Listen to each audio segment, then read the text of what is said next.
Tatayo po tayong lahat. Come on, Light Church. Sino dito excited na i-worship si Lord? If you were excited, come on.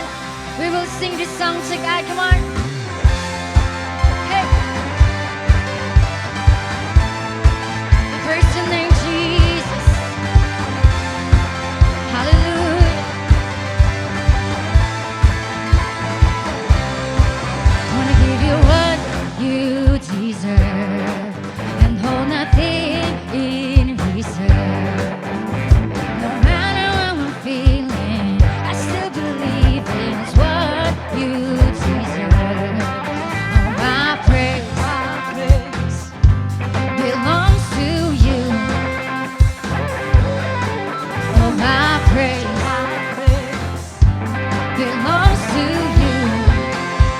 Oh, I'll shout it to the world. You're the greatest. I sing it till it's heard. You're the greatest. It's what you deserve. You're the greatest. Jesus, I will lift your name up high. I lift your name up high. 1, 2, 1, 2, 3, here we go. Hey, hey. There's a name, Jesus.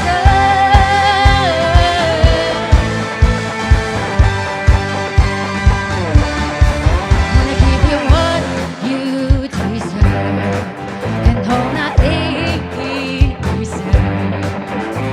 No matter how I'm feeling, I still believe it's what you deserve.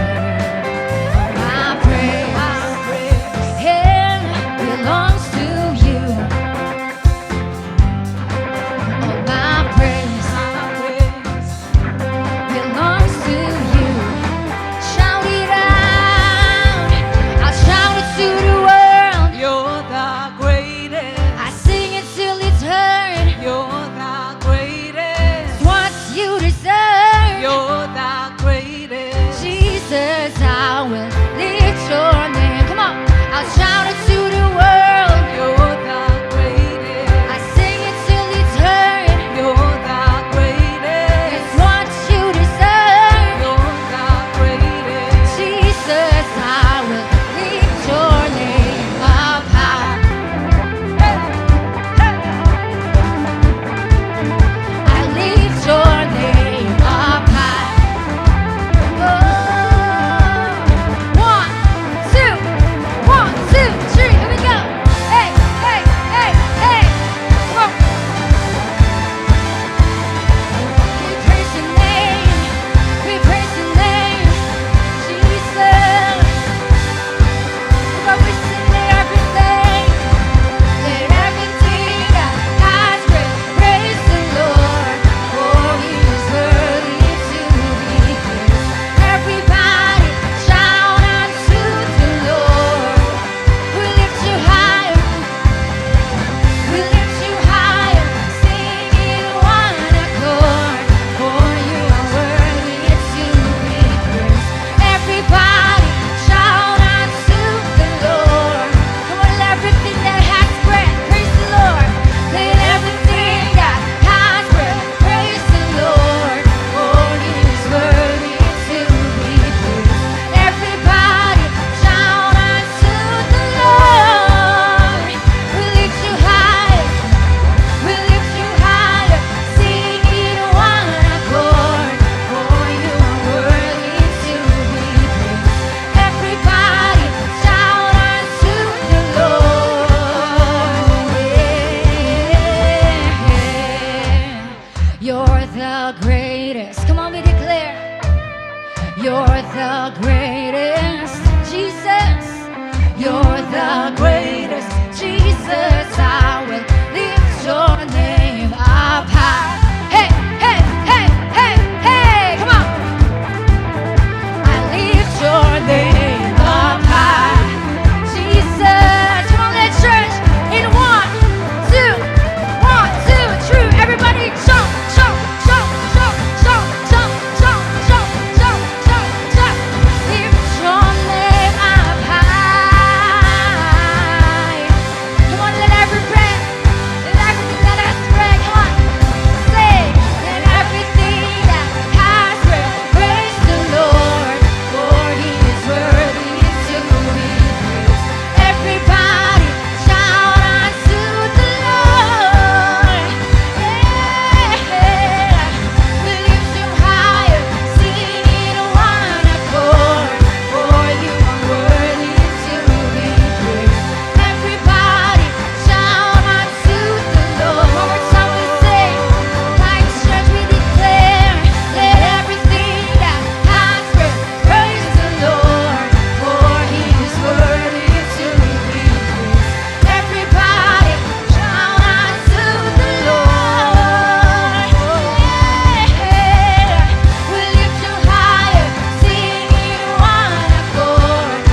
bibigyan our light 60 po. Sige po, let's greet one another in this church. Magbatian po tayo. Hanap po tayo ng babatiin natin this morning.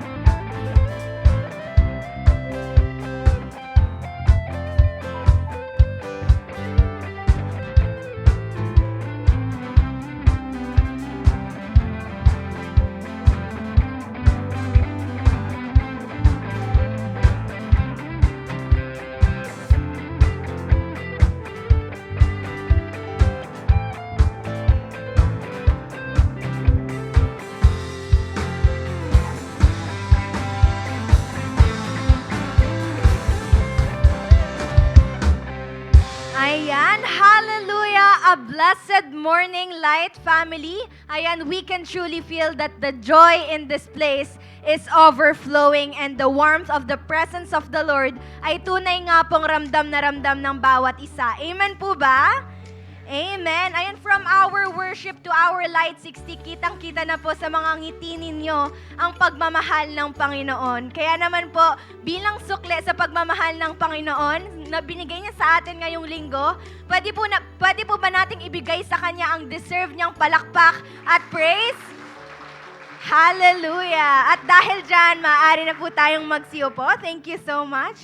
And Light family, we welcome the third month of our Greater 2025 with a powerful series entitled Building Up Kingdom University. Pwede po bang palakpakan natin si Lord? Ayan, at last Sunday nga po ay natutunan natin that Jesus Christ is our solid foundation. Amen po ba? Amen. Kaya naman po, as we continue, let us keep our hearts and minds open dahil sa kung ano ang ituturo sa atin ng Panginoon ngayon dahil tuturuan tayo kung papaano nga ba mamuhay bilang true citizens of Kingdom of God. Kaya naman po, Light family, before anything else, of course, we would like to warmly welcome our new friends and first-time visitors. And if meron pong first-timer ngayon, pwede po bang tumayo lang saglit? Ayan, sige po, palakpakan naman po natin si Lord. Ayan, to all our first-timers po, welcome home po sa inyong lahat. And just a quick reminder lang po that our consolidation team mamaya po after ng ating Sunday celebration ay i-approach po kayo for 3 to 5 minute chat. And also, meron din po kaming pinrepare sa inyo na simple gift of appreciation. Kaya po, wag na wag po tayong aalis agad-agad after po ng ating celebration. So once again, to all our new friends and first-time visitors, welcome home po. Ayan, we are so blessed to have you here at we are looking forward to connecting with you. And this time naman, Light family, we would love to recognize our returning visitors. Ayan, if meron po sa inyo second timer, ayan, if this is your second time na makapunta sa ating simbahan, pwede po bang tumayo kayo? Ayan, sige po, wag na po kayong mahiya. Ayan, so welcome back po sa inyo. It is such a joy na makita po kayo ulit and we believe that meron pong special purpose si Lord kung bakit niya po kayo dinala ulit dito. And that's a simple way of showing our gratitude para sa inyo ay meron din po kaming simple token para sa inyo. Ayan, and tunay nga pong punong-puno ng kagalakan ng ating mga puso dahil alam nating may magandang plano si Lord sa buhay ng bawat isa. Amen po ba? Kaya naman po, once again, pwede po bang palakpakan natin si Lord? Ayan. And this time po, we will proceed to our light news. Ayan, important announcement lang po. Sige, kinig po tayo dito. Heads up po to our light family that according to OADC, there will be a citywide power outage in Olongapo on next Sunday, March 16. And dahil po dito, our Sunday service will be moved to Saturday, March 15. And same time pa rin po ito ng Sabado, na may 4 na time slots po tayo, 8 a.m., 10:30 a.m., 4 p.m., and 7 p.m. dito po sa ating simbahan. Again, Light Family, let's gather and worship together on March 15, Saturday, for our service. Huwag po natin itong i-miss. And that's all po for our Light News. And now, sino pong excited for our second topic? Amen. And pwede po bang tanungin natin yung katabi natin? Partner, excited ka na ba? Ayan, so excited na po ang lahat. With that, Light Family, ihanda na po natin ang ating mga Bible, pens, and of course, ang ating mga puso. Let's keep our hearts teachable and ready to learn as the Kingdom University is now in session. Thank you and God bless, Light Family. Ayan, happy Sunday po, Light Family. Batiin naman po natin ang katabi natin. Sabihin mo po sa kanya, happy Sunday. At ibigay mo po sa kanya yung the best ng ngiti mo. Ayan, let me introduce myself po. I am Jamie Altares, isang kabataan, estudyante at servant ng Panginoon. And I am blessed po to see you all today. And I know that ready na po kayo na mag-give back sa Panginoon. Bilang isang estudyante po at nakadepende pa po sa aking magulang, medyo mahirap pa po sa akin ang magbigay ng tithes and offerings. Pero mas na-motivate po ako nang mabasa ko po ang verse na ito. Galing po ito sa 2 Corinthians chapter 9, verse 7. Ang bawat isa'y dapat magbigay ayon sa kanyang pasya, maluwag sa loob at hindi napipilitan lamang, sapagkat iniibig ng Diyos ang nagbibigay ng may kagalakan. Ang text po na ito ay mula sa panulat ni Apostol Pablo. Sa chapter na ito, sinasabi niya na kanyang ipinagmamalaki ang pananampalataya ng mga taga-Akaya sa mga taga-Macedonia, na sila'y handa ng tumulong. At dahil dyan, ang mga taga-Macedonia ay lalong sumigla sa pagtulong. Ipinapakita rin nito na ang bawat pananampalataya ay dapat magbigay. At ang ating pagbibigay ay ayon sa ating pasya, at ito yung pagpapasya na hindi sa kung ano lamang ang ating sariling kagustuhan, kung ito ay ayon sa kung ano ang meron tayo. Malaki man o maliit, ito ay nararapat at naaayon sa tama. At dapat ang ating pagbibigay ay hindi dahil sa tayo ay napipilitan lamang. Bagkus, ito ay maluwag sa ating kalooban. Dahil ang nagbibigay ng tama ay walang guilt na mararamdaman dahil nagawa natin ang dapat at tama, kaya dito natin mararanasan ang kagalakan. Ang pagbibigay o pagbabalik ng ating tithes and offerings ay isang paraan ng pagtulong sa ating simbahan upang matugunan ang pangangailangan nito. So, I just want to share po my testimony of how good God is to my life at kung paano ko naranasan ang kanyang pag-ibig magmula noong naging tapat ako sa pagbabalik sa kanya. Noong una po akong nagbigay ng tithes, aaminin ko po na ang mindset ko ay kapag nagbigay ako, babalik ito ng doble, siksik, liglig at umaapaw. Kumbaga, nagbibigay po ako to receive something in return. Pero habang tuluyang lumalalim ang relationship ko kay God, unti-unti ko pong naunawaan ang totoong essence ng pagbabalik sa Kanya. Binuksan ni Lord ang aking puso at isip sa tunay na layunin ng pagbibigay, hindi lamang bilang transaksyon, kundi bilang pagtitiwala at paraan para parangalan siya. Narealize ko na ang pagbibigay pala ay hindi nasusukat sa halaga, kundi sa puso at layunin na nag-aalay. Ang pagbibigay ay isang paraan para ipakita ang ating pagsamba at pagmamahal sa Diyos na nagbigay ng lahat para sa atin. At syempre po, bilang isang estudyante na marami ring gastusin, hindi rin naging madali. At napatunayan ko pong tapat at kahit kailan hindi nagkulang si Lord. Lagi siyang nagpro-provide, hindi lang financially, pati na rin sa wisdom, kalakasan, at sa mga taong tumutulong sa akin. At sa biyaya at kabutihan ng Lord, nag-light retreat po ako last October 2024. Nakapag-water baptism na rin po ako last October. At sa glory po ni Lord, graduate po ako ng SOD1 last December 2024. At ngayon ginagamit na rin po ako ni Lord sa kanyang simbahan sa Light Church Kids Ministry. Sa lahat ng ito, ibinabalik ko po lahat ng papuri at kahalwalhatian sa Diyos sa lahat ng biyayang ipinaranas niya sa buhay ko. Masasabi ko pong walang sayang ang magbalik sa Kanya. Ang lahat ng ito ay nag-fuel ng desire ko na magbalik, magbigay papuri at maglingkod sa Diyos ng may mas malaking puso. At kung nagawa niya po itong iparanas sa akin, naniniwala rin po akong kayang-kaya niyang iparanas ito sa inyo ng mas higit pa.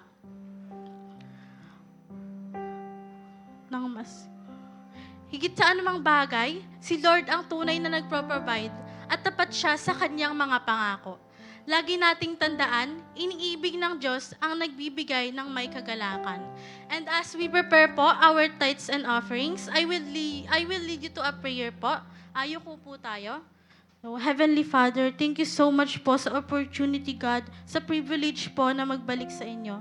Naway magamit po ito sa ikalalago ng iyong kaharian at maging pagpapala sa marami. Hinihiling din po namin ng iyong patuloy na pagpapala sa aming mga buhay, kalakasan, karunungan, at sa aming pagtatapat sa iyo. Pinupuri ka namin, itinataas sa pangalan ni Jesus. Amen and amen. So, Light Family, let's give. May mga ushers po tayo sa ating paligid kung saan pwede po tayong nating ibigay ang ating tithes and offerings. And to those who want to give po online, you can give po via bank transfers or transfer or e-wallet na naka-flash po sa ating screen. And I believe, Light Family, that our Lord is not yet done with us. Let us continue to expect great things from Him today and be excited for what He has in store. May God bless us all.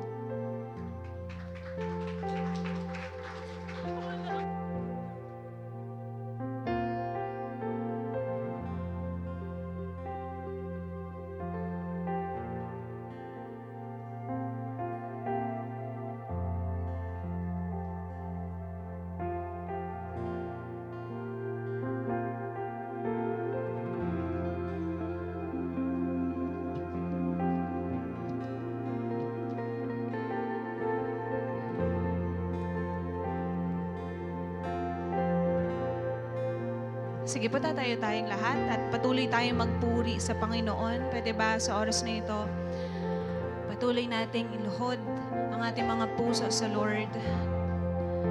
And you're going to commit yourself sa Kanya na, Lord, here I am. I am willing to serve just like what you did. Mon, pwede mong ipikit ang mata mo. Pwede mong itaas ang kamay mo ngayon habang kinakausap mo ang Panginoon through this song. Thank you, Jesus.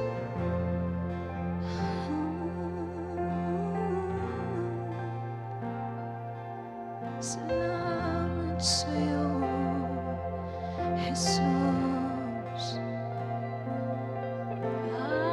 Aking Diyos. Sa biyaya mo'y namamangha. Susundin ng iyong gawa. Presensya mo'y maranasan. Iyong mukha ay mamasdan. Diyos ng langit at lupa, iyakap mo'y nadarama.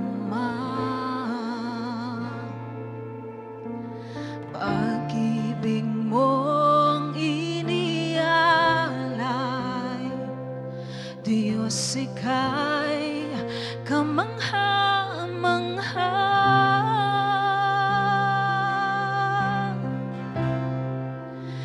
Jesus, aking Diyos, San man magtungo, nais sa piling mo, buhay ko ay iaalay sa'yo. Walang hanggang sa'yo'y maglilingkod. Sa bawat araw, sa'yo lang titingin.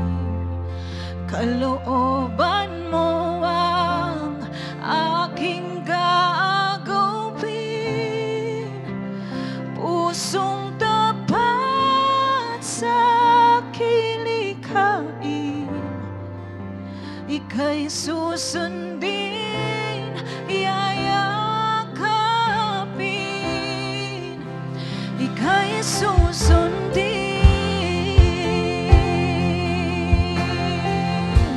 Oh, Jesus, ng aming buhay.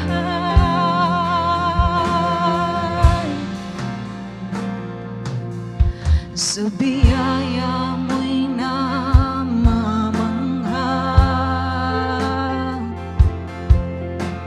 susundin ang iyong gawa. Presensya mo'y maranasan, iyong mukha ay mamasdan. Diyos ng langit at lupa, iyakap mo'y nadarama.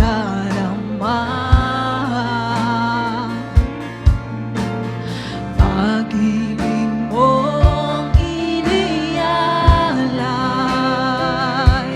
Diyos ika'y kamangha-mangha.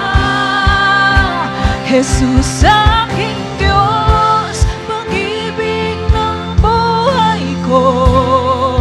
San man magtungo, nais sa piling mo, buhay ko ay iaalay sa'yo.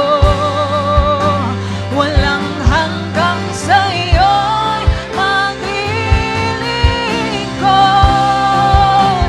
Sa bawat araw, sa'yo lang titingin.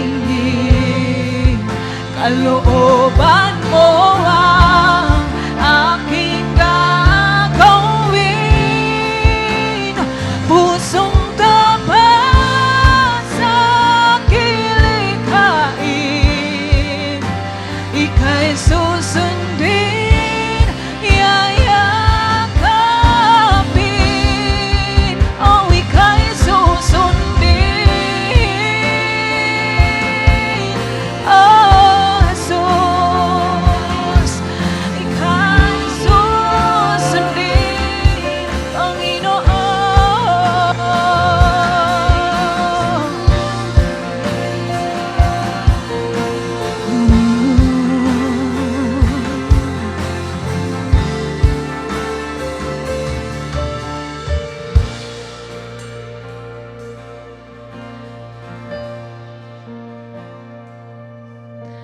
Daan man ay may pagsubok, gabay ko ang presensya mo. Kahit may pagkukulang, ang buhay ko'y sa'yo lamang. Tinig mo'y tinig ko, ako ay naririto. Hangad ng puso, ako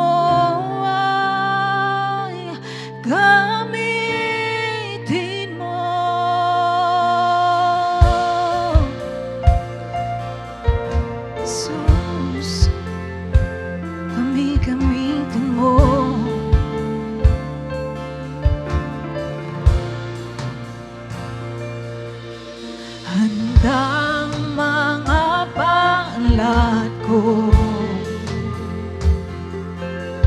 sa pag-ibig at biyaya mo.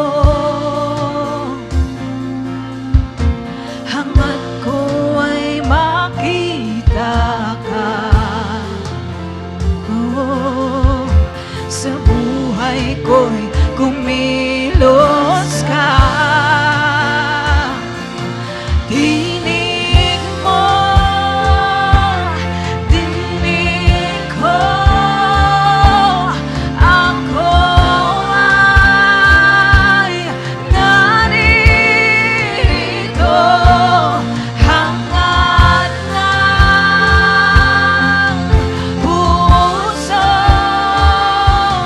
ako ay gamitin mo.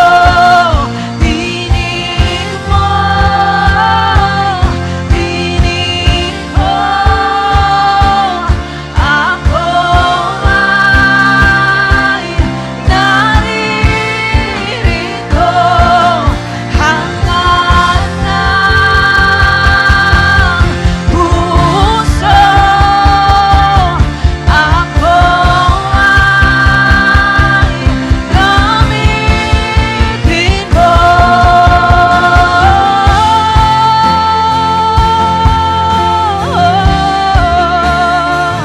Gamitin mo, Jesus, para sa iyong karangalan. Ako'y gamitin mo, Panginoon.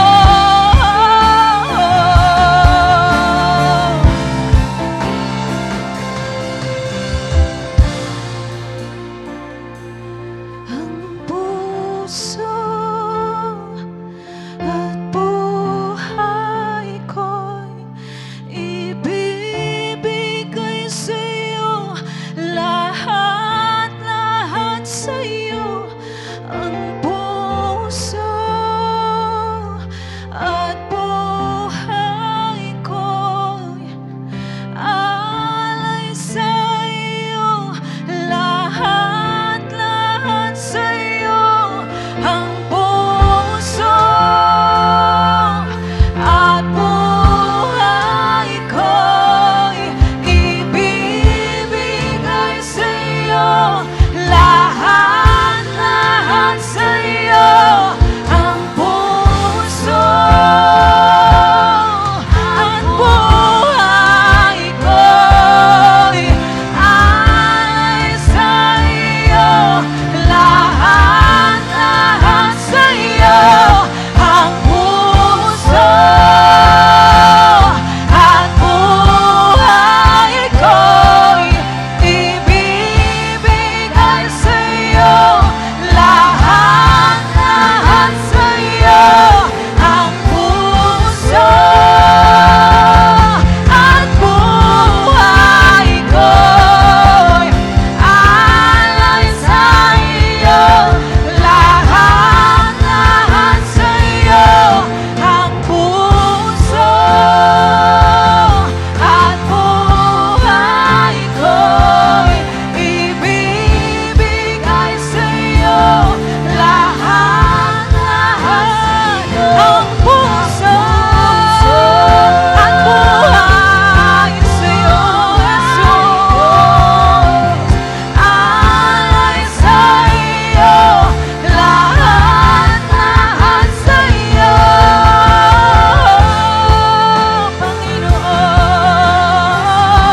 Panginoon. Alay namin ang aming buhay. Ito'y gamitin mo. Ito'y gamitin mo, Panginoon.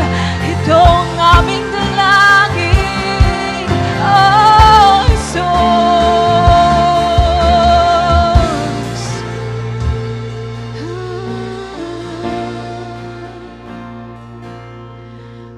Buhay mo'y inialay, walang hindi ibibigay. O Diyos, ako'y gamitin mo. Maghari ka sa puso ko. Minsan pa. Ang buhay mo'y inialay. Walang hindi ibibigay. O Diyos, ako'y gamitin mo. Maghari ka sa puso ko. Tinig mo'y tinig ko. Ako ay naririto. Hangad ng puso. Ako ay gamitin mo. Tinig mo, Jesus.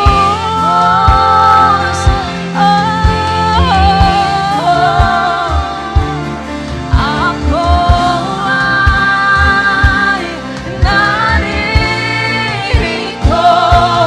Hangad ng puso.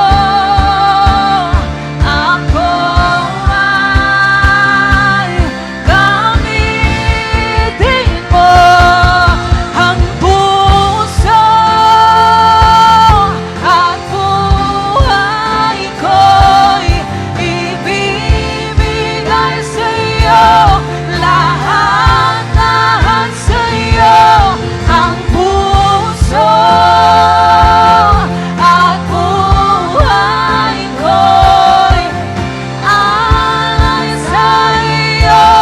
Lahat sa'yo. Ang puso ay alay namin sa'yo. Lahat sa'yo, Jesus. Ang buhay ko'y alay sa'yo. Lahat sa'yo. Ang puso at buhay ko'y ibibigay sa'yo. Lahat sa'yo. Ang puso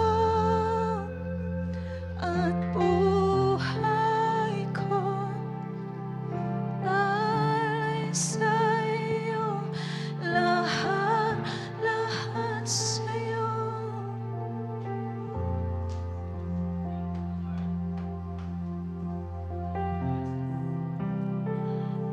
Then the mother of Zebedee's sons came to Jesus with her sons and kneeling down, asked a favor of him. "What is it you want?" he asked. She said, "Grant that one of these two sons of mine may sit at your right and the other at your left in your kingdom." When the 10 heard about this, they were indignant with the two brothers. Jesus called them together and said, "You know that the rulers of the Gentiles lord it over them, and their high officials exercise authority over them. Not so with you. Instead, whoever wants to become great among you must be your servant, and whoever wants to be first must be your slave. Just as the Son of Man did not come to be served, but to serve, and to give his life as a ransom for many." O Diyos, pinupuri ka namin, pinapasalamatan. Salamat sa patuloy na pagkilos mo sa aming buhay. Salamat sa patuloy mong pagpapaalala na ang buhay namin ay magiging makabaluhan lang kung ito ipapagamit namin sa iyo. Salamat, Lord God, kasi ngayon makakarinig kami muli ng iyong salita na tunay nga na nagpapabago na aming mga buhay. At ang panalangin namin, O Diyos, after this, hindi na kami magiging katulad ng dati. Ma-absorb namin lahat ay pagkakaloob mo. Banal na Espiritu, samahan mo po kami at makita namin yung sarili namin na nagpapagamit at magpapagamit pa sa'yo. Salamat, O Diyos. Sa pangalan ni Jesus, Amen. Blessed Sunday po sa bawat isa. Sabihin mo sa katabi mo, bago ka umupo, may gagawin pa si Lord sa'yo. Amen. Let's all be seated. We're still in our series, Building Up Kingdom University. And before we start, okay, alam niyo po ba na meron tayong nagaganap na Light Church Basketball League? Ayan, okay. So, kung di niyo po alam, nasa finals na po ang ating basketball league, okay? And best of 3 po yan. Nung unang game, nanalo po ang Humili Team. Nandito po ba ang Humili Team? Palakpakan naman natin. Mariban tumayo kung ikaw ay part ng Humili Team, okay? Okay walang nag-church na Humili Team wala okay sige. So 3 lang ang nagsimba, so 3 lang silang maglalaro bukas, okay? At sa game 2 naman ay ang nanalo ang Matetes, okay? Nandito ba ang Matetes? Mariban tumayo, wala yatang nag-church, okay? Ayan, okay, palakpakan naman natin sila. Ayan, okay? So tomorrow po ang finals na. So, bukas na po ang game 3. Ayan na po. Last game na po tomorrow. March 10, 7 p.m. sa Rizal Triangle. And this is free admission. So, let's show our support to them. Punta po tayong lahat bukas sa Rizal Triangle at makicheer po kayo. Okay? At maging excited po tayo kasi ito'y part po ng ating fellowship, okay? Sa ating simbahan. Okay? So, tomorrow, 7 p.m., Rizal Triangle. And speaking of basketball, alam niyo po ba sa basketball, meron pong katawagan na tinatawag na GOAT. Ano ba ibig sabihin ng GOAT? Hindi papaitan, Yan iniisip niyo. Papaitan, kaldereta, hindi po. Pag sinabi pong GOAT, stands for greatest of all time. Ibig sabihin, referring to someone na tinuturing na pinakamahusay sa kanilang larangan, lalo na sa sports, base sa kanilang mga achievements and performance. At isang magandang example po dito ay, ang sabi nila ay si Michael Jordan, okay? Na madalas tawagin na GOAT. Okay? Iba sa atin, naabutan pa maglaro. Yung iba, hanggang YouTube na lang pinapanood. So, kilala siya sa kanyang pambihirang talento sa basketball. Talaga napaka-competitive niya. Yung kanyang sports ethics, kakaiba rin. Talagang marami siya nakuhang championships, okay? So, panahon po namin yan, mga 90s, okay? Na hindi lang siya nag-ipon ng puntos, kundi ina-uplift niya rin yung kanyang mga teammates. Talagang, alam nyo, iba ang kanyang way sa kanyang pagpa-practice, sa kanyang paglalaro. At isa sa kanyang mga motto in life, ang isa rin sa mga nakuha ko sa buhay ko. Ito ang sabi niya, I can accept failure. Everyone fails at something, but I can't accept not trying. Isa yan sa napakagandang motto ng isang tao na hindi basta-basta susuko. Yes, magfe-fail talaga, pero bago mag-fail, nag-try muna siya. So ang kanya daw, pagiging great ay hindi lang sa kanyang mga accolades, kundi kung paano siya nagbigay ng inspirasyon at nagdemand ng excellence din sa mga tao sa paligid niya. So sa mga teammates niya talaga ini-encourage din, let's improve ourselves, maging competitive tayo. So iyan si Michael Jordan, tinatawag na greatest of all time. Sabi mo nga sa katabi mo, greatness. Now, as we reflect on icons, yan, katulad nga ni Michael Jordan na tinatawag na greatest of all time, siguro matanong din natin sa ating sarili, ano nga ba ang tunay na greatness o kadakilaan sa ating mga buhay, lalo na sa kaharian ng Diyos?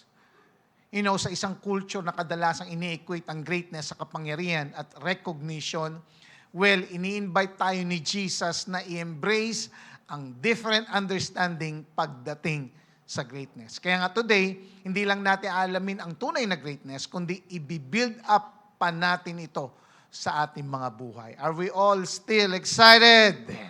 That's why our topic, building up the greatness of the kingdom. Palakpakan natin si Lord. Amen. So today, matutuklasan natin kung ano ang tunay na greatness o kadakilaan sa kaharian ng Diyos at kung paano natin ito mai-implement sa mga katotohanan ito sa ating pang-araw-araw na buhay. Kaya nga, let's open our hearts at pag-usapan natin key insights about greatness we should be aware of according sa Matthew 20:20 hanggang 28. Sabi mo sa katabi mo, makinig ka, huwag matulog ka mo. Okay. So verse 20 and 21, and sabi, and then the mother of Zebedee's sons came to Jesus with her sons and kneeling down, asked a favor of him. What is it you want? He asked. She said, grant that one of these two sons of mine may sit at your right and the other at your left in your kingdom. So, yung nanay ni na James and John, okay, ay lumapit kay Jesus. Nagpakumbaba sa pamamagitan ng pagluhod sa pag-usap kay Jesus at meron siyang specific request. Now, hindi pinangalanan dito yung pangalan ng nanay nila James and John, but some scholars speculate na ang babaeng ito ay maaaring si Salome, na kapatid ni Mary, na lumalabas na siya ay tiyahin ni Jesus. And so, maaaring pinsan ni Jesus sina James and John. Kaya siguro siya, itong nanay niya, kaya siguro siya naging matapang na humingi ng ganitong bagay para sa kanyang mga anak. Kasi nga, in a way, related sila. Di ba, ganun minsan tayo. O, tulungan mo yung kapatid mo. Tulungan mo yung pinsan mo. Kamag-anak natin yan. Parang merong, alam mo yun, merong kinakailangang pabor. Tama po ba? Parang ganon. Pero itong hinihiling ni Salome ay napakalaki. Gusto niyang ipahayag ni Jesus ngayon na si James, yung kanyang anak, at si John, ay upo sa kanan at kaliwang kamay ni Jesus sa kanyang kaharian. Ano po ba ang sinisignify nito? Kasi sa panahon na yon, yung tao na malapit na nakaupo sa hari, ang mas may ay meron ding kapangyarihan. So sa pamagitan ng kanilang ina, humingi sina James at John kay Jesus na gawin silang pinakamakapangyarihang tao sa kanyang kaharian, pangalawa kay Jesus. So sa opening scene, makikita natin dito ang ambisyon. Sabi mo, ambisyon. Saksiyan natin dito yung ambisyon ng isang ina para sa kanyang mga anak na nagdanais ng magagandang pwesto sa kaharian. Ang kanilang kahilingan ay nagpapakita ng isang pangunahing hangarin ng tao. A fundamental human aspiration. Ano yon? Kapangyarihan. Na ang tao ay nag-i-struggle for supremacy. The aspiration of greatness, the struggle for supremacy. Na ang desire for greatness ay hindi raw man daw bago ito sa atin. Hindi raw bago para sa tao. Ito daw ay universal trait na ang tao ay gusto ng kapangyarihan. Kaya mapapansin maraming mga palabas na may kinalaman na superheroes, may kapangyarihan. Mapapansin mo, di ba? Merong DC Comics, may Marvel, may ganyan. Kasi nga, ang tao gusto ng power, so lumalabas doon. And that is a universal trait. So, nung narinig ito ng mga kapwa disciples, anong sabi? Verse 24. When the 10 heard about this, kasi nga, James and John, 12 sila, yung 10. Nung narinig nila ito, okay, they were indignant with the true brothers. Nung nalaman ng ibang disciples kung ano ang hinihingi ng magkapatid, naggalit sila dun sa 2. Naalala mo ba nung elementary ka or nung high school ka? Na in a way, nagkakaroon kayo ng kompetensya, kayong mga magkaklase, pataasan kayo ng grades.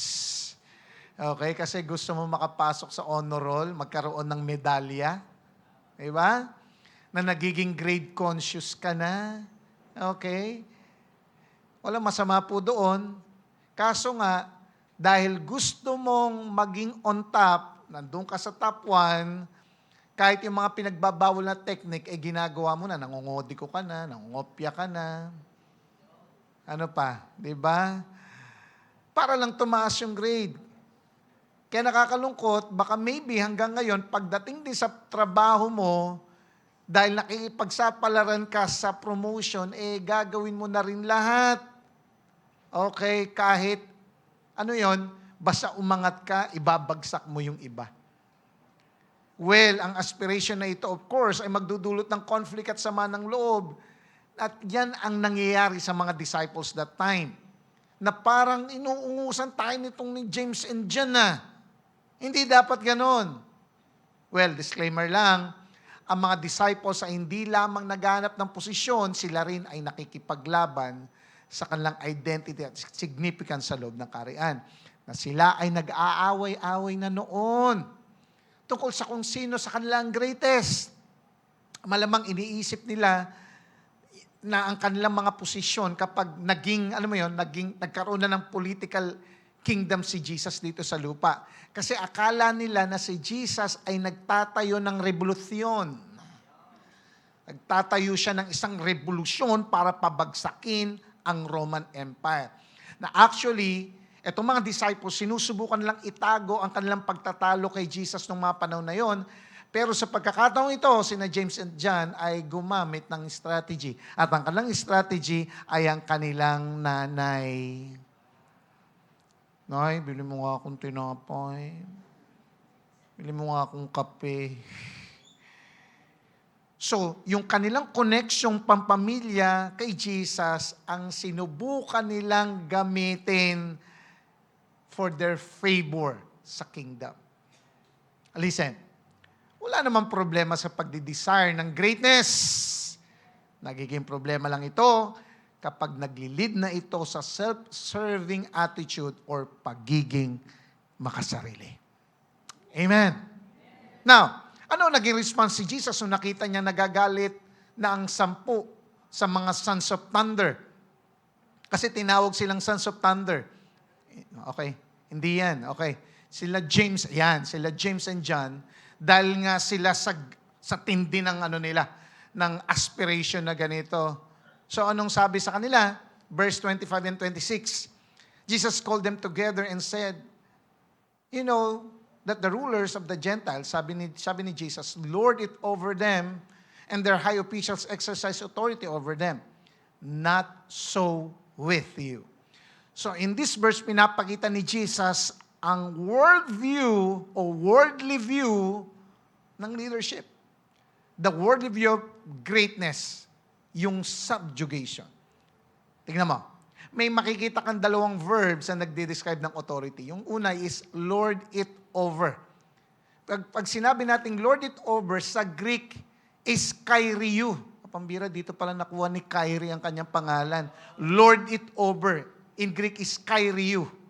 Ibig sabihin, mastery over, to be possessed of, to exercise authority, or have control or rule.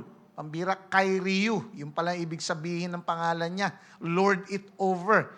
Authority in Greek is exousiazo, meaning to have or exercise power over anyone, to have the right of control for something or over something. So, ang worldly view or secular model ng greatness ay subjugation. When we say subjugation, lording it over subjects. At may 2 nagsasubjugate na binabanggit ni Jesus sa talata, wag daw tularan ng mga disciples sa mga panahon na yon. Una, yung rulers of the Gentiles. Ito yung mga man-appointed leaders at mga man-centered government, lahat ng may centralized political power sa isang certain na lugar. So, ang ginagawa nila, they subjugate, lord it over them.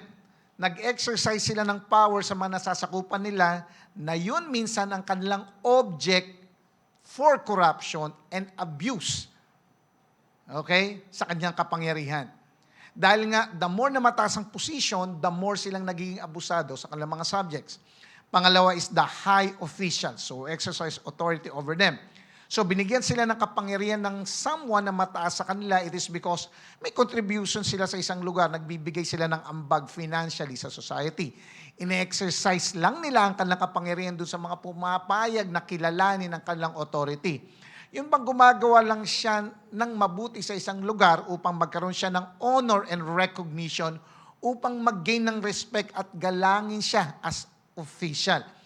In a way, sila yung mga may pera. Sabi mo nga, may pera. Okay, sila may pera na nag-i-sponsor sa isang lugar, kaya nakaka-gain ng influence sa mga tao to the extent na possible rin silang mang-abuso dahil nga may kaya sila. So ito yung worldly view of greatness na sinasabi ni Jesus na huwag gayahin ng mga disciples, na ginagamit ang superiority para exercise ang power, para mag-subjugate ang iba, sa paraang sila lang ang magbe-benefit, pero very prideful at kinakawawa yung iba. Listen, disclaimer lang. Jesus isn't against ruling, but the way in which it is done. It's like, picture a dictator na namumuno sa isang bansa gamit ang kamay na bakal. Ang mga tao, di ba, pag diktador yung namumuno, namumuhay sila sa takot. Sumusunod out of fear rather than love. So yung ganitong model ng pamumuno ay nagkikreate ng division, ng alitan, nabubuo ng culture ng oppression sa halip na empowerment. Kaya pinapaliwanag to ni Jesus, gusto niyang i-uninstall sa mga disciples yung nakagisnan nilang understanding tungkol sa greatness para bigyan sila ng tamang perspektibo dito. Now, ano ba yung tamang perspektibo na gustong ipaalam ni Jesus sa kanyang mga disciples about greatness? Verse 26 and 27. Instead, whoever wants to become great among you must be your servant. And whoever wants to be first must be your slave. So this is the kingdom pattern of greatness. And what is that? Servanthood. Great in Greek is megas, meaning large in size, important, weighty of high importance. Ginamit din yung word na servant. Diakonos, one who renders service to another. Yung first is protos, ibig sabihin first in order, dignity, and importance. Last is slave, doulos. Ibig sabihin a person of mean condition, one pledged or bound to serve. So dito, nire-redefine ni Jesus ang ibig sabihin ng greatness. Na sa kanyang kingdom, ang daan patungo sa greatness ay servanthood. So to be truly great, kailangang mag-serve to the point na isasantabi ang sariling needs para maglingkod. Of course, parang walang kabuluhan ito maybe sa mga tenga ng mga tao ngayon sa panahon na ito. Why? Sabihin mo bakit? Dahil alam natin na ang pagiging servant ay kabaliktaran ng greatness. Na ang humility ay hindi isang virtue, kundi resulta ng kahinaan. Base pa sa Greek meaning, ang mga servant ay pwedeng mga mababait na tao, pero wala silang halaga daw sa lipunan. Eto pa, dinagdag ni Jesus na ang sino mang nais maging number one ay dapat maging slave. Ang slave ay kumikilos sa ilalim ng threat at obligation. At ang mga slave, ang servants, ay kabilang sa mga pinakamababang uri ng tao sa panahong iyon. Dahil noon at hanggang ngayon, ang mga taong may nobility, may status at power, sila lang ang great. Sila lang ang mga goat compared sa mga slaves and servants. Kaya siguro, nahihiwaga ng mga disciples, anong naririnig na, ano itong sinasabi ni Jesus?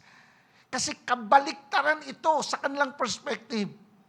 Pero, inilalarawan ni Jesus na ang tunay na greatness sa kanyang kaharian ay para lang sa mga taong naglilingkod.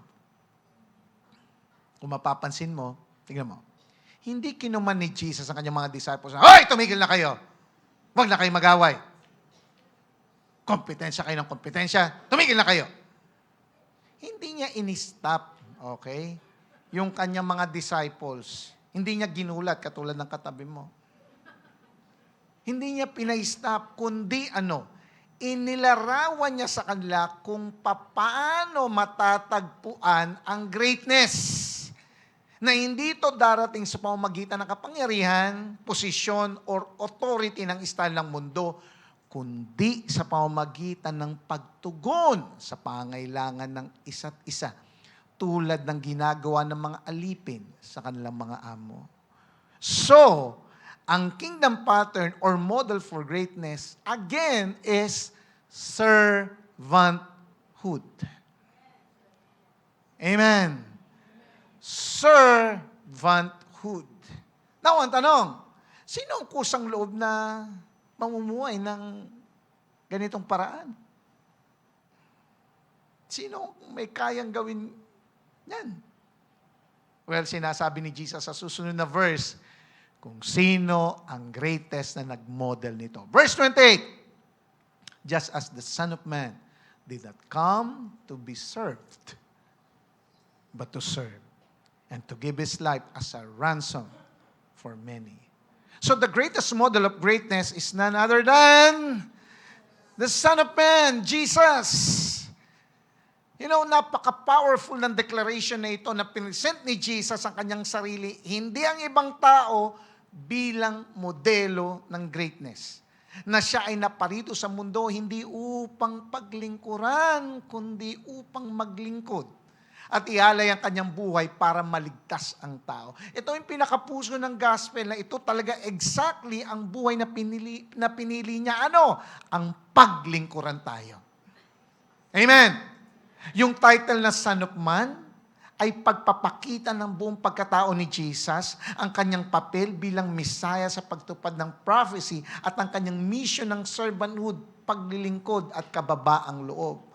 And later on, nagkakagulo kayo sa nagkokompetensya kayo, Alam niyo ginawa ni Jesus bilang tugon sa pagtatalo ng mga disciples, ginawa niya, inalis ni Jesus ang kanyang outer garment, kumuha ng towel, kumuha ng palanggana, lumuhod sa bawat isa sa kanila at sinimulang hugasan ng kanilang paa na ginagawa lamang ng isang alipin sa kanila.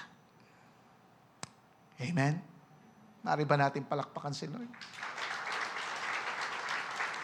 So, hindi lamang nagsasalta si Jesus sa pagiging servant, pinakita niya rin ito sa kanila.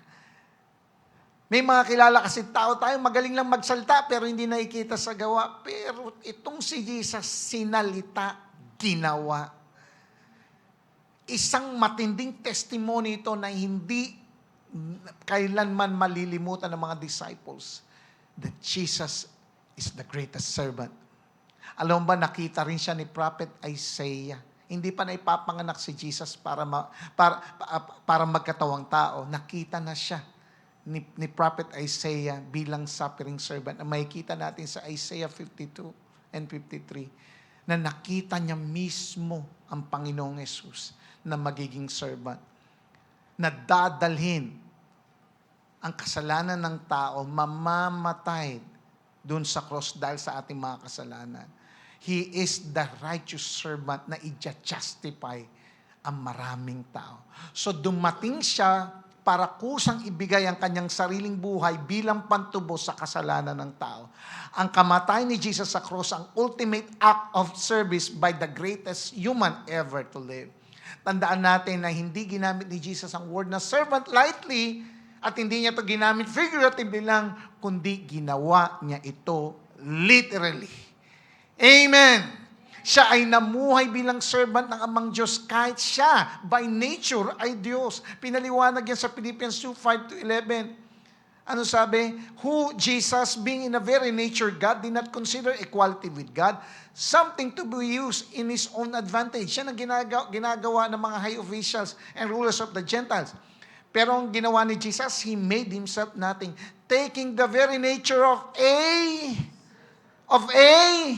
servant. He humbled Himself, becoming obedient to death, even death on the cross.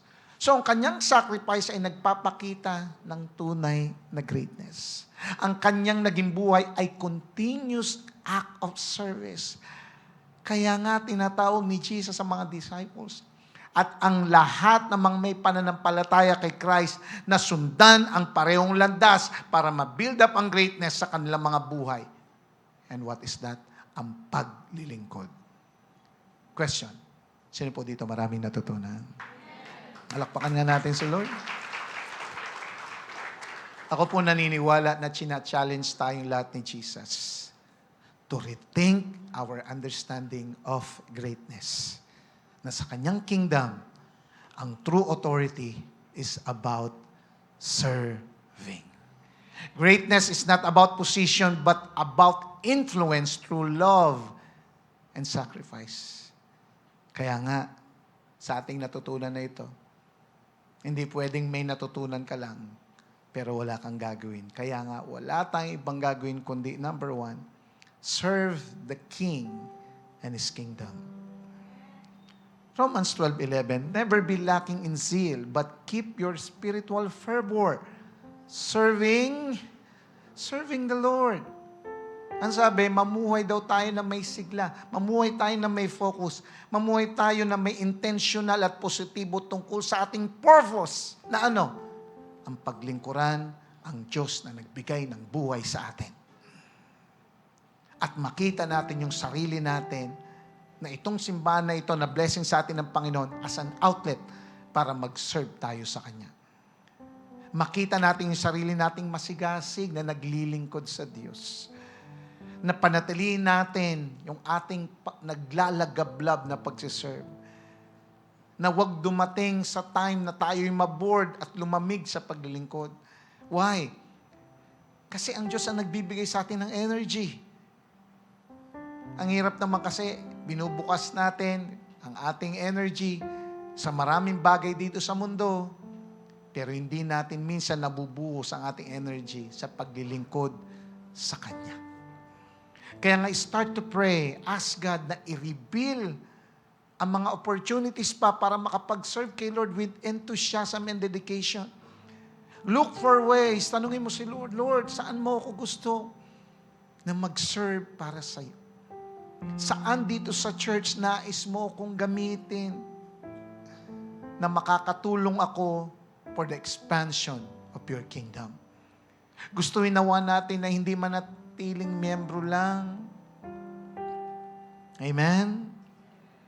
Ang hirap naman kasi, ang tagal na nating Kristiyano.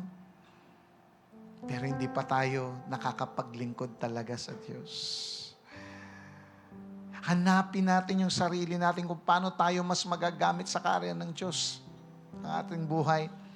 Malaki o maliit na paraan, basta ginagawa mo ito na may buong puso na paglingkod, yan ay dakila sa harap ng hari nating si Jesus. Tandaan mo, may pangako ang Lord sa mga naglilingkod sa Kanya. Colossians 3:24, you will receive an inheritance from the Lord as a reward. It is the Lord Christ you are serving. Na lahat na naglilingkod sa kaharian ng Panginoon ay may reward sa Kanya muling pagbabalik.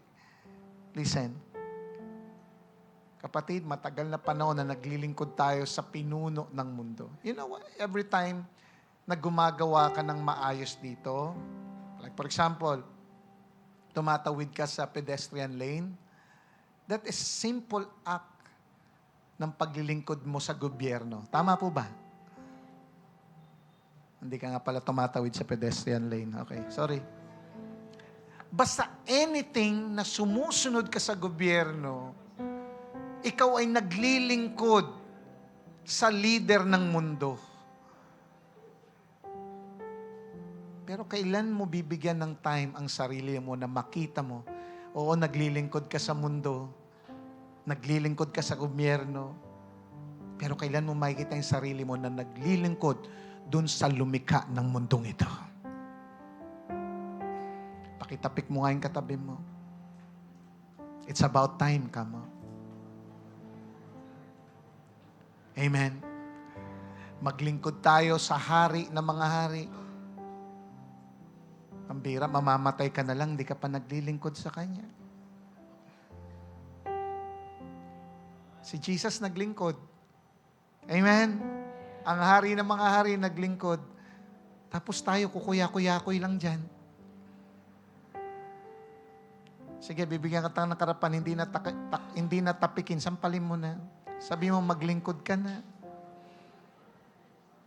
Amen? Sino dito marami siyang nare-realize? Amen? Piliin natin maglingkod sa Diyos at sa Kanyang simbahan. So hindi lang tayo maglilingkod sa Hari ng mga hari at sa Kanyang kingdom, maglingkod din tayo sa bawat isa. Number 2, serve one another. Yan ang sinasabi ng Galatians 5:13. Kaya nga, reflect on our lives. Paano ba tayo magsiserve sa mga tao sa paligid mo? Alam niyo, pwede tayong maglingkod sa isa't isa. Hindi naman kailangan maggarbo na sobra-sobra. Pero kahit sa mga practical at maliit na paraan, nakikita yung ating humility and selflessness. Yung simple acts of kindness, halimbawa, yung tutulungan mo isang kaibigan mo sa bagay na hirap siyang gawin, maybe kaklase mo, katrabaho mo, or maybe may importanteng pupuntahan yung kaibigan mo at walang magbabantay sa anak niya.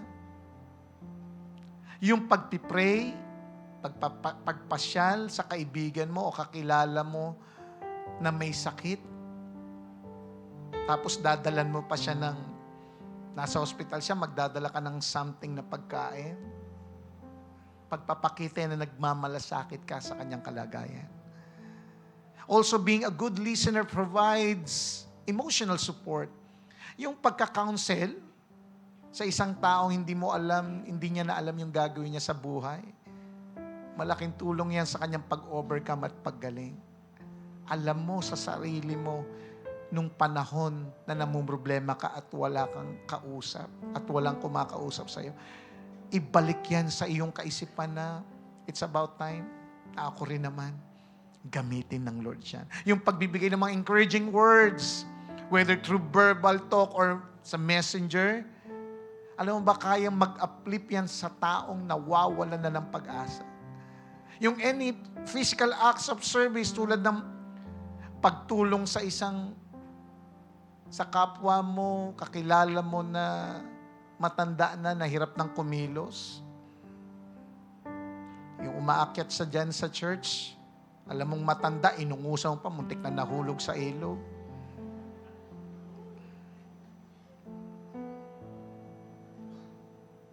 Ganon din yung intercession, yung pinapanalangin mo kahit sinong tao tungkol sa kanyang kalusugan at seguridad. Napaka-powerful na support po yan para sa kanila. Yung paglingkuran mo din yung mga taong naglilingkod din sa Diyos. Wow.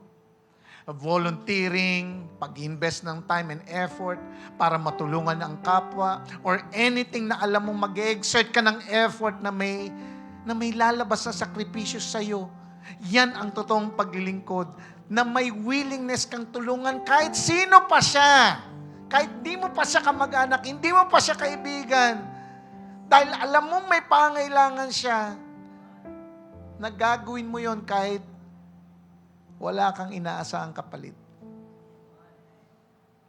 1 Thessalonians 5:11, therefore encourage one another and build each other up. Kapag ginawa natin ito, nagre-reflect sa atin yung servant heart ni Jesus. Let's make it a habit to encourage and help someone na makita natin. For example, ngayon, Lord, tulungan mo ko na meron akong isang tao na matulungan ngayong linggo na ito. It's either tulungan siya, acts of service, encourage siya, or even financially. Lord, maging way natin yun na kada week, meron tayong natutulungan at na-encourage na tao. Alam mo, malaking bagay yun. Malaking tulong yun. And that is a win-win situation. Hindi ka lang nakakatulong dun sa tao, ikaw mismo sumasaya ka. Anong pakiramdam kapag nakakatulong ka sa iba? Hindi ka nag-expect ng kapalit. There's something in you na may nababasag na parang pakiramdam mo, bakit ang saya-saya ko? Hindi mo maintindihan. Why? Kasi doon tayo kinrate ng Diyos eh.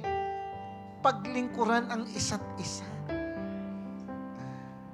At kung sakasakali man hindi sila makapagbabalik, si Lord na magbabalik, tanda mo. Kaya siguro minsan hirap tayong mag-invite ng mga taong hindi pa nakakilala kay Lord na pumunta dito sa church. Dahil baka wala pa tayong nai-invest ng mga mabubuting gawa sa kanila. Kaya nga, let's invest. Magkaroon tayo ng panahon na paglingkuran itong mga taong ito. Hebrews 10:24-25. And let us consider how to stir up one another to love and good works, not neglecting to meet together as is the habit of some, but encouraging, sabi nga, encouraging one another all the more as you see the day drawing near. Listen, ang buhay Kristiyano ay hindi disenyo ng Diyos para ipamuhay mag-isa. Kailangan natin ng fellowship. Kailangan natin ng kasama. Yes, ang salvation personal. Pero ang paglago at pamumuhay Kristiyano, grupo tayo. Magkakasama tayo. Kailangan natin ng bawat isa. Kaya naman bilang isang pamilya ng Diyos, ang paglingkod natin ay lumalabas sa mga kilos natin na naghihikayat sa iba na mas mapalapit kay Lord at manatili sa fellowship. Tayo mismo, ibilong natin ating mga sarili sa simbahan. Matatapos na ang basketball, wag naman sana after ng basketball, wala na rin tayo sa church. Amen. Ibilong natin yung sarili natin sa simbahan, bahay natin to. Encourage natin ating mga kapatid na manatiling nagpapadisciple. Pag may nawawala, pasyalan natin. Pag may nalalayo, encourage natin. Pag may nawawala, hikayatin nating manumbalik. Why? Dahil yun ang puso ng Diyos. Iiwan niya panindalian ang 99 para puntahan, balikan ng isa.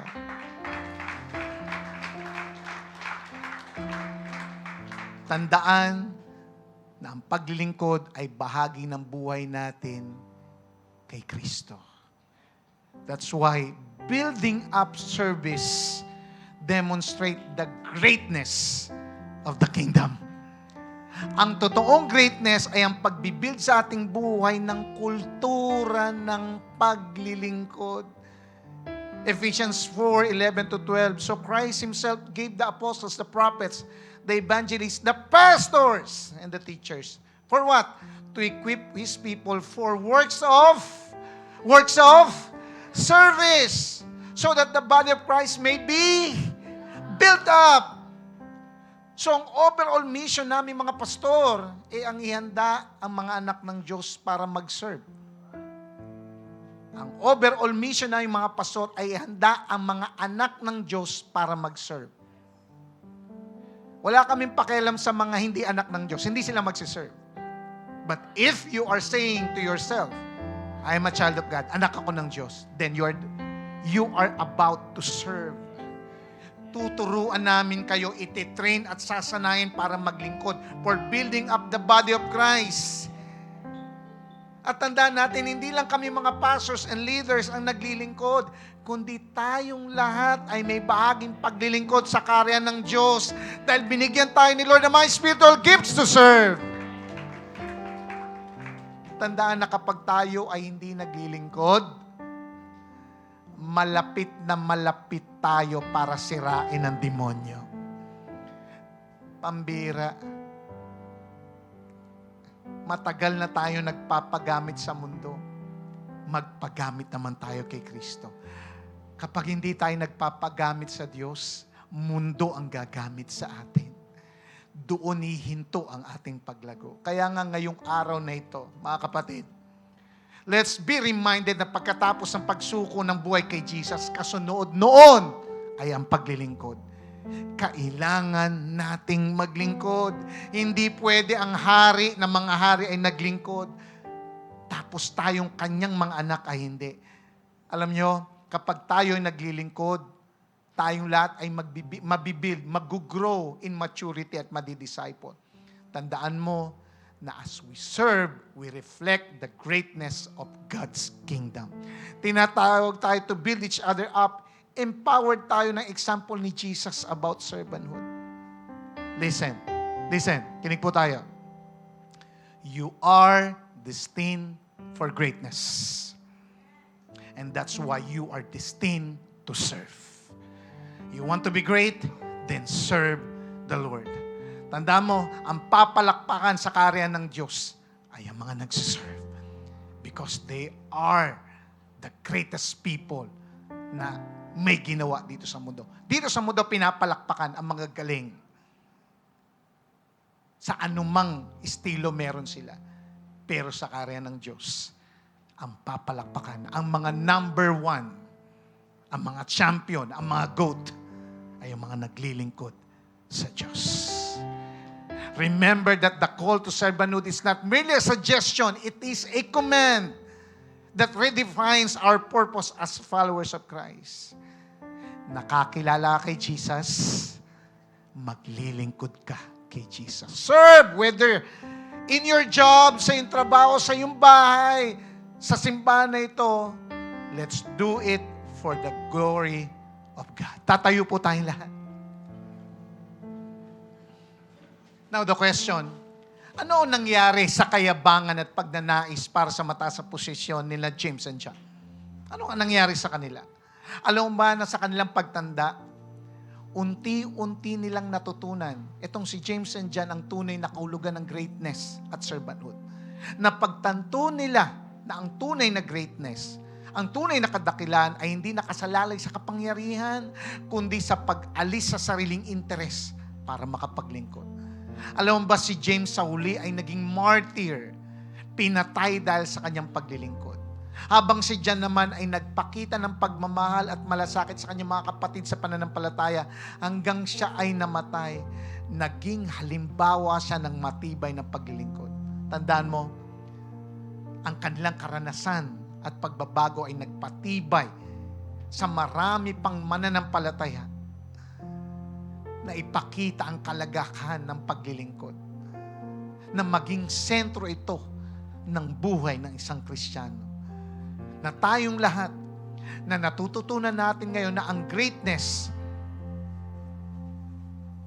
ay pagpapakumbaba, pagsiserve, pagtulong at pagkikare sa kapwa at magbibigay sa atin ng totoong fulfillment ng ating buhay. Let's close our eyes. This time, reflect on your life. Ang dami ko nang sinabi. Paano tayo magsiserve sa Diyos at sa Kanyang kingdom? Let's reflect on our lives. Paano tayo magsiserve sa mga tao sa paligid mo? Paano tayo magpapagamit sa Diyos? Lapit tayo sa Lord. Tulungan tayong yakapin ang panawagang ito sa ating buhay, ang maglingkod. Huwag tumagal ang panahon na lagi lang tayong nakaupo dyan, nagbubutas ng bangko, at hindi naglilingkod sa Diyos. It's about time na makita natin yung sarili na tayo ay pinaglilingkuran noon, ngayon tayo ay maglilingkod na. It's about time na makita natin yung sarili natin. Babalik muli si Jesus at nais niya sa kanyang pagbalik, maabutan niya tayong naglilingkod. Dahil naniniwala ko ang totoong isasama ni Jesus sa kanyang kaharian ay yung mga anak niya naglilingkod at nagpapasakop at sumusunod sa kanya. Naway hangarin nating maglingkod kaysa sa paglingkuran na nagre-reflect sa love and grace. Hallelujah. I-empower tayo ng Diyos to build up greatness of His kingdom sa ating buhay through servanthood. Wala nang ibang dapat gawin, wala nang pinaka-the best gawin, kundi ang paglingkuran ng Diyos, magpaggamit sa Kanya, at gamitin niya tayo sa ating kapwa. Maranasan nila ang pag-ibig ng Diyos. Come on, can we raise up our hands?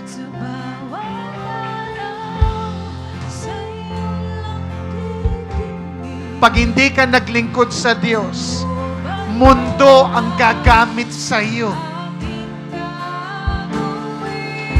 The true greatness ay makikita sa paglilingkod sa Kanya. Wala nang ibang paraan, wala nang ibang panahon, kundi ngayon, paglingkuran ng Diyos. Hallelujah, hallelujah, hallelujah.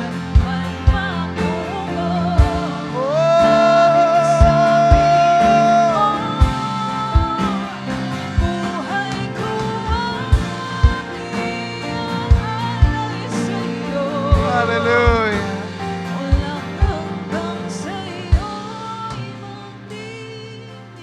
Lord, nagpapakumbaba kami sa mga oras na ito. Maraming panahon, O Diyos, dinadarang mo na kami para paglingkuran ka. Ang daming pagkakataon na dinadarang mo sa amin ang mga tao para maging daluyan kami ng iyong pagmamahal, kalinga at salita sa kanila. Maraming panahon, O Diyos, mga instances na ginagawa mo na yon, pero winawalang bahala namin. Ang daming pagkakataon na sinayang namin para paglingkuran ka at paglingkuran yung mga taong dinadarang mo sa buhay namin. O Diyos, patawarin mo kami sa aming kayabangan. Patawarin mo kami sa aming katamaran. Patawarin mo kami sa aming kasakiman na may mindset kami ng totoong greatness and pagiging magaling, mapag-utos, at mataas. Pero ang totoong greatness, O Diyos, ay ang pagpapakumbaba, paglilingkod at pagsunod sa iyo at gamitin sa maraming tao para maging daluyan ng iyong pagmamahal. Kaya sa mga oras na ito, O Diyos, patawarin mo kami. Napagtanto namin na mismo ang aming Creator, Jesus Himself, nagpakumbaba, nag-serve, at kami ang unang pinaglingkuran. Dinala ang aming mga kasalanan dun sa cross, namatay. Pinaglingkuran kami. Sino kami para hindi rin siya paglingkuran? Kaya nga, Jesus, pumasok ka sa buhay, puso namin bilang Panginoon at tagapagligtas. Ikaw po ang maghari. Ipakita mo, Diyos, sa aming buhay na kami ay pinaglingkuran mo. And this time, kami naman ang maglilingkod sa iyo. Makita namin yung sarili namin na sa buhay na ito, ikaw ang matataas. Ikaw ang paglilingkuran. Magpapagamit sa iyo. Ipapakita namin sa iyo, Diyos, itong buhay na niligtas mo ay maglilingkod sa iyo, susunod sa iyo. Ipapakita na ang buhay na ito, ang fulfillment niya ay paglilingkod, pagmamahal sa kapwa. Hallelujah. Come on, worship the Lord. You can do better than that. Come on. Ialay ang buhay na to sa Kanya.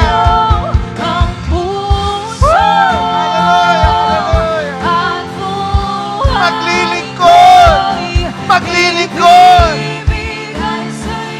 Maglilingkod!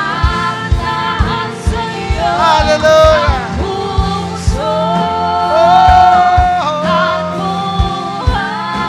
Hallelujah! Hallelujah!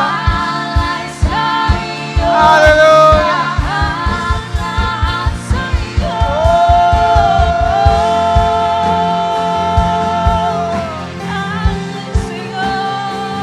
Serve the Lord. While we are waiting for Him, serve Him. Maging daluyan ng pagmamahal ni Kristo. Maging daluyan ng pagpapala ni Christ. Hallelujah. For the last time, maglilingkod, magpapagamit sa iyo. Ang puso, ang buhay ko, Hallelujah. ibibigay sa iyo.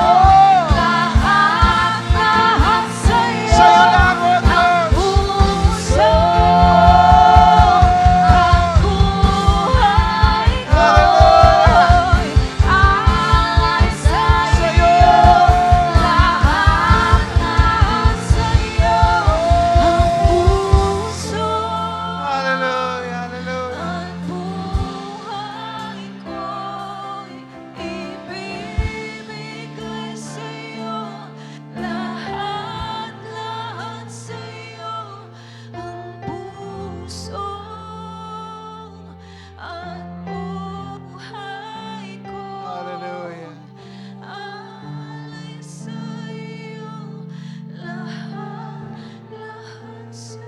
Can we join hands together? Maghawak-hawak tayo ng kamay.